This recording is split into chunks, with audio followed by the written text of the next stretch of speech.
नाज़रीन आदाब, मैं शेख रहमत सच न्यूज़ में आप सबका इस्तकबाल करता हूँ। देखते हैं आज की ताज़ा खबर। Sponsored by exclusive PC World, address CDC Building, Secunderabad. The quest for Muslim reservation book, जो हैदराबाद के एमएलसी जनाब मोहम्मद शब्बीर अली के हाथों लिखी गई है, उसे दिल्ली में वाइस प्रेसिडेंट ऑफ इंडिया जनाब हामिद अंसारी के हाथों रिलीज़ किया गया। इस मौके पर कांग्रेस कायद और लोकसभा मेंबर जयपाल रेड्डी, गुलाम नबी आज़ाद, उत्तम कुमार रेड्डी और कांग्रेस के सीनियर कायद मौजूद थे। सच्चाई जानने के लिए देखते रहिए सच न्यूज़। चीफ ब्यूरो शरफुद्दीन की रिपोर्ट। इसको समझने के लिए या ना समझने के लिए इसके पीछे जो सियासत है वो सब आप हजरात मुझसे बेहतर जानते हैं। तो मुझे पूरी उम्मीद है कि इस किताब के जरिए ये बात फैलेगी। जनूबी हिंदुस्तान में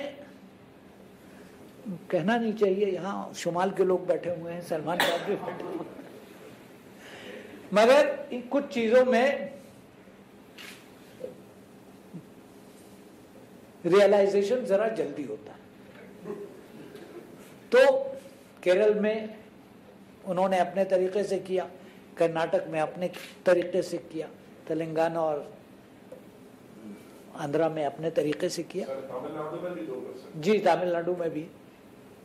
सवाल परसेंटेज का नहीं है, परसेंटेज जो है उसका हिसाब तो लगाया जा सकता है, उसमें कोई बात नहीं। एक बहुत मैं पुरानी बात आपको बता रहा हूँ। मेरे एक अजीज दोस्त थे जिन्होंने 1955 या 56 में London school of oriental studies से पीएचडी किया और एक बहुत मशहूर प्रोफेसर थे जो उनके उस्ताद थे। पीएचडी का उन्वान क्या था? Caste system amongst Muslims of Uttar Pradesh, उस जमाने की बात। तो जब वो हिंदुस्तान वापस आए और उन्होंने अपने पीएचडी को किताब की सूरत में तब्दील किया तो उनके ऊपर इतनी गालियां पड़ी।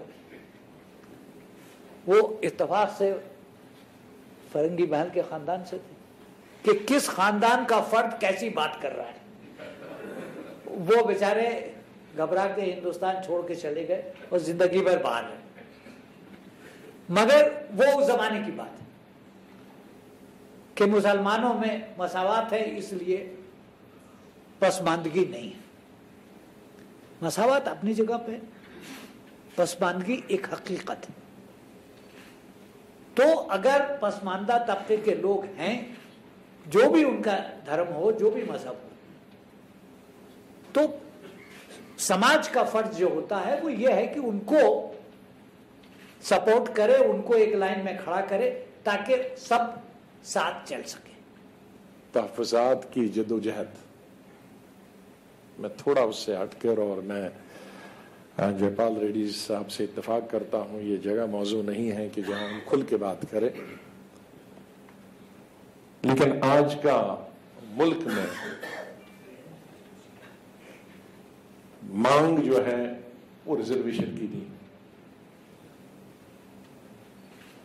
रिजर्वेशन की मांग मुसलमानों की उस वक्त थी जब वो अपने आप को महफूज समझते थे जान और माल से। जो हालात बने हैं वहां आज प्रायोरिटी रिजर्वेशन की नहीं है, अपनी जान और माल की तहफ़्फ़ुज़ की रिजर्वेशन की जरूरत है कि वो रिजर्व हो। बहुत अरसे तक प्रायोरिटी रही पूरे हिंदुस्तान की रिजर्वेशन के लिए, नौकरी, इंजीनियरिंग, डॉक्टर। कहीं आईएस का अड्डा ना बन जाए। लेकिन अफसोस, हमें खुशी है कि एक भी केस अभी तक एडमिट नहीं हुआ है। इसकी वजह यह कि कांग्रेस पार्टी का जो तालीमी निजाम ने तुम लोगों ने जो बढ़ाया है और जो हर एक एजुकेशन दी, इसकी वजह से आज कोई गलत काम में जाने के लिए तैयार नहीं, पत्थर उठाने के लिए तैयार नहीं है, क्रिमिनल बनने के तैयार नहीं। वो चाहता है कि मुझे इल्म दो, क्योंकि कुरान में भी है अक़रा बिस्मिका रब्बिकल अज़ी। उसी पे कांग्रेस पार्टी ने तेलंगाना, आंध्र प्रदेश में चलते हुए आज ये हासिल की। उसके लिए मैं मशकूर ममनून हूँ। दोनों आज हम फिर कई जमाने के बाद after Telangana, Andhra saved all those pilgrims. He did not act as a Muslim. He acted as a human being. And every human being in an hour of moral trial unconsciously rises.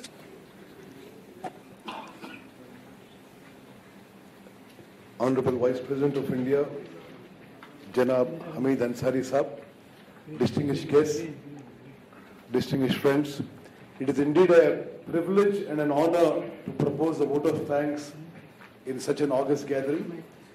Sir, to the Honorable Vice President of India, I think we are all very deeply obliged and grateful that you could spare your valuable time to release such a well-documented book. And I was hearing you for the first time, sir, and I'm really inspired by what you're speaking today. And we really are honored that in this august institution of the Vice President of India's office, that such a well-documented book has been released. Thank you very much, sir, for sparing your valuable time.